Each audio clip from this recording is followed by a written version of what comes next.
আজি আমি কথা পাতিম এনে চাৰিটা লেংগুৱেজ যিকেইটা লেংগুৱেজ আমি এজন অসমীয়া হিচাপে জনাটো অত্যন্ত প্ৰয়োজনীয়।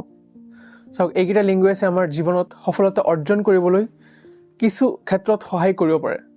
চাওক, লেংগুৱেজটো হৈছে এনে পৰ্যায় যিটো পৰ্যায় এজন ব্যক্তিয়ে আন এজন ব্যক্তিৰ লগত নিজৰ মনৰ ভাৱ বা চিন্তা প্ৰকাশ কৰে। এনে নাভাবিব যেন আমি এজন অসমীয়া হিচাপে অনলি অসমীয়া ভাষাটো শিকিম। আপুনি যিমান সংখ্যক ভাষা জানিব পাৰে ইমান জ্ঞান আৰু অভিজ্ঞতা অৰ্জন কৰিব পাৰিব। তো বলক ভিডিঅ'টো আৰম্ভ কৰোঁ। আমাৰ প্ৰথমটো লেংগুৱেজ হৈছে আছামিজ লেংগুৱেজ বা অসমীয়া ভাষা। চাওক, আমি অসমত থাকিবলৈ হ'লে অসমীয়া ভাষাটো অত্যন্ত প্ৰয়োজনীয়। আৰু প্ৰত্যেকজন ব্যক্তি যোনে অসমত জন্ম হৈছে আৰু অসমত থাকে সিহঁতৰ অসমীয়া ভাষা জনাটো অত্যন্ত প্ৰয়োজনীয় বুলি ভাবোঁ মই। আপুনি হিন্দু হ'ব পাৰে, মুছলমান হ'ব পাৰে, কিন্তু আপুনি অসমীয়া ভাষা আৰু সংস্কৃতিটো ৰক্ষা কৰিব লাগিব। চাওক, অসমত বাস কৰা বহু সংখ্যক মানুহে অসমীয়া ভাষাটো ভালকৈ বা স্পষ্টকৈ ক'ব নোৱাৰে। তো আমি আমাৰ নিজৰ মাতৃভাষাটো ভালকৈ স্পষ্টকৈ ক'ব আৰু বুজি পাব লাগিব। দ্বিতীয়টো হৈছে বাংলা ভাষা। চাওক, আমাৰ অসমত অসমীয়া ভাষাৰ লগতে ছেকেণ্ড লাৰ্জেষ্ট লেংগুৱেজ হৈছে বাংলা ভাষা। আমাৰ ব্ৰহ্মপুত্ৰ যি বেলিৰ মানুহ আছে সিহঁতে অসমীয়া ভাষা কয়, আৰু যি বৰাক বেলি মানুহে সিহঁতে বাংলা ভাষা কৈ ভাল পায় বা প্ৰিফাৰ কৰে। তো আমি সেই মানুহৰবিলাকৰ লগত কথা পাতিবলৈ আমাৰ বাংলা ভাষাটো শিকা অত্যন্ত প্ৰয়োজনীয়।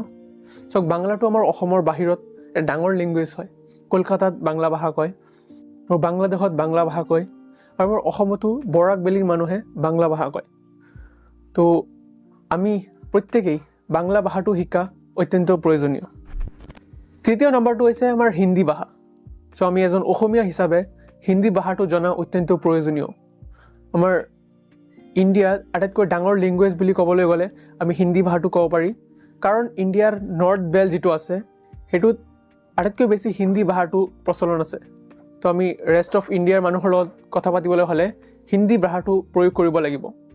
হিন্দী ভাষাৰ জৰিয়তে আমি সিহঁতৰ লগত বিজনেছ বা যিকোনো ইম্পৰ্টেণ্ট বস্তু সিহঁতৰ পৰা শিকিব পাৰি, আৰু আমি হিন্দী ভাষাৰ জৰিয়তে সিহঁতৰ লগত প্ৰচাৰ কৰিব পাৰি। তো আমাৰ এইটো প্ৰয়োজনীয় যে আমি এজন অসমীয়া হিচাপে হিন্দী ভাষাটো শিকোঁ। নম্বৰ 4, ইংলিছ লেংগুৱেজ বা ইংৰাজী ভাষা। চাওক, ইংলিছ ভাষাটো হৈছে এটা গ্ল'বেল লেংগুৱেজ। পৃথিৱীৰ যিকোনো ঠাইত ইংৰাজী ভাষাটোৰ প্ৰচলন আছে। চাওক, আমাৰ ভাৰততেই আমি হিন্দী বেল্টৰ কথা কৈছোঁ যে নৰ্থ বেল্টটো হিন্দী বেল্ট হয়, আৰু যদি আমি চাউথৰ পিনে যাওঁ তো আমি সিহঁতৰ তামিল ভাষা, তেলেগু ভাষা, মালিয়ালম বহুত ভাষা আছে, এইবিলাক আমি ক'ব নোৱাৰি।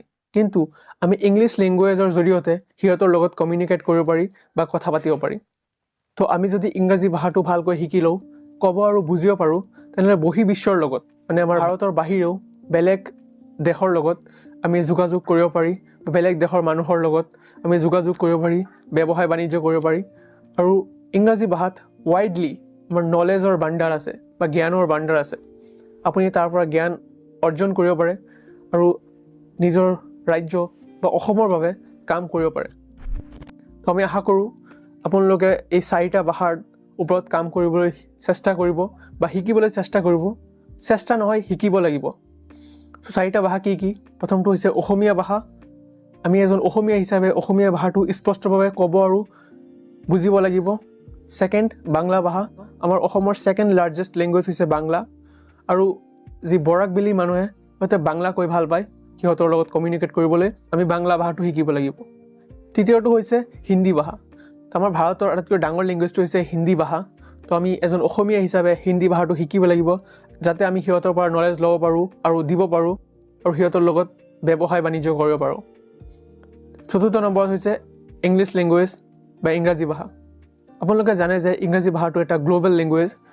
গোটেই বিশ্বৰ লগত যোগাযোগ কৰিবলৈ আমি ইংলিছ লেংগুৱেজটো ব্যৱহাৰ কৰিব পাৰি। তো আশা কৰোঁ ভিডিঅ'টো ভাল লাগিছে।